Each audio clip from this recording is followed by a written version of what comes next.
Corona ने दुनिया को कैसा मंजर दिखाया ये सबने देखा है। लोगों ने अपने सामने उनके अपनों को दम तोड़ते हुए देखा है। दुनिया भर में लाशों के ढेर थे। अमेरिका, यूरोप के कई मुल्क जो खुद को बड़ी शान से फर्स्ट वर्ल्ड कंट्रीज कहा करते थे, उनका भी हेल्थ सिस्टम पूरी तरीके से ख़त्म हो गया था, ब्रेकडाउन हो गया था। लोग एक एक सांस के लिए तड़प रहे थे। न्यूयॉर्क में लाशों को दबाने के लिए कब्रिस्तान की जगह कम पड़ गई थी। बड़े बड़े गड्ढे खोदकर लाशों को एक साथ दफनाया गया था। ये मंजर कौन भूल सकता है? और ये सब सिर्फ एक वायरस ने किया था। उसके अलग अलग वेरिएंट्स फिर आने लग गए थे। डर लगता है। सोच कर देखिए, अगर इसी तरह के या यूं ही कहें कि इससे भी ज्यादा खतरनाक वायरस दुनिया के सामने आ जाए तो क्या होगा? दुनिया को इन्फेक्ट करने लगे तो क्या होगा? इसका तसव्वुर करना भी मुश्किल होगा आपके लिए। लेकिन ये बात मैं आज इसलिए आपसे कह रही हूं क्योंकि रिसर्चेस अब सामने आ रही है। कुछ ऐसे शोधकर्ता है जिन्होंने 48,500 साल पुराने वायरस को दोबारा रिवाइव करने का दावा किया है। रूस की एक बर्फ की जमी हुई झील से ज़ॉम्बी वायरस डिकोड किए गए हैं।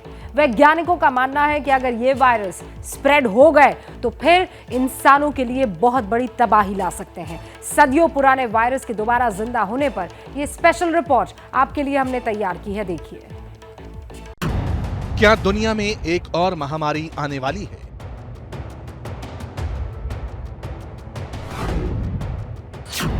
क्या कोविड-19 से भी घातक वायरस सामने आ चुका है?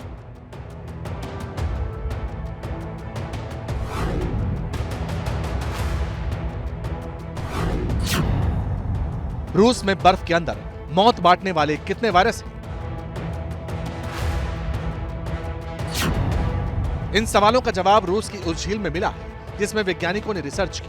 साइबेरिया में -डिग्री टेम्परेचर के अंदर झील की जमी हुई बर्फ की जब जांच हुई, पड़ताल हुई, तो पता चला कि उसमें ऐसे विषाणु मौजूद थे जो इंसानी दुनिया में कयामत ला सकते हैं, महामारी के तौर पर इंसान के वजूद को चुनौती दे सकते हैं।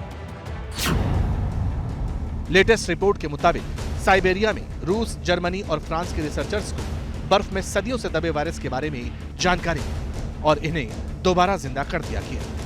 रूस की यूकेची अलास झील में रिसर्च टीम को बर्फ में हजारों साल से दबे कम से कम 13 वायरस मिले। वैज्ञानिकों की टीम ने इन वायरसेस को ज़ॉम्बी वायरसेस नाम दिया है। गौर करने वाली बात यह है कि इनमें से एक वायरस का नाम पेंडोरा वायरस येदोमा है, जो 48,500 साल पुराना बताया जा रहा है। अब सवाल है कि आखिर ये वायरस जो हजारों साल से बर्फ में दबे हुए थे, वो अचानक रिसर्फेस कैसे हो गए, वो रिवाइव कैसे किए गए? तो इसे लेकर वैज्ञानिक ग्लोबल वार्मिंग को वजह बताते हैं। रिसर्च टीम का कहना है कि ग्लोबल वार्मिंग की वजह से नॉर्दर्न हेमिस्फीयर में जिन जगहों पर हजारों साल से बर्फ जमी हुई थी, वो जगह धरती का तापमान बढ़ने से पिघलने लगी। इस प्रोसेस को परमाफ्रॉस्ट भी कहा जाता है। इसी के चलते बर्फ पिघलने वाली जगह पर 10 लाख सालों तक जमे हुए कार्बनिक पदार्थ रिलीज हो रहे हैं और सतह पर आ रहे हैं। इन्हीं पदार्थों के अंदर अब तक जो वायरस हाइबरनेशन में थे, सुप्त अवस्था में थे, उन्हें रिवाइव किया गया। बताया यह भी गया है कि जो ज़ॉम्बी वायरसेस मिले हैं, उनमें बाकी वायरस भी 10,000 से ज्यादा साल पुराने हैं। अब सवाल यह भी है कि ये वायरस कितना नुकसान पहुंचा सकते हैं। तो इसे लेकर कुछ इंटरनेशनल रिपोर्ट्स में दावा किया गया है कि ये पैथोजेंस इतने साल बर्फ में दबे होने के बावजूद भी इन्फेक्शियस है, घातक है। न्यूयॉर्क पोस्ट की रिपोर्ट कहती है कि फ्रांसीसी वैज्ञानिकों ने ज़ॉम्बी वायरस को रिवाइव करने के बाद एक और महामारी की आशंका जताई है, जिसमें जानवरों के साथ इंसानों को भी काफी नुकसान हो सकता है।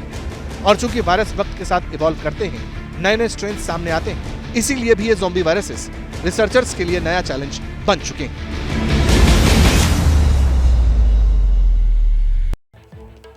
सोचिए, इतनी सी चीज जिसे आप खोज भी नहीं सकते हैं अपनी नंगी आंखों से, वो इस पूरी दुनिया को खत्म करने का इस वक्त मादा रखते हैं। जैसे ही घड़ी का काटा दोपहर 2:30 पे आए, बबीता जी का दिल सास बहू साजिश के लिए मचल जाए। और ये है इनकी बहू, पूरे दिन ऑफिस की टेंशन हो जाए गॉन जब ये करें अपना फेवरेट शो फ्री टाइम पे ऑन। इनकी तरह आप भी देखिए अपना फेवरेट शो अपने टाइम पर और डाउनलोड कीजिए एबीपी लाइव ऐप अपने स्मार्ट टीवी पर।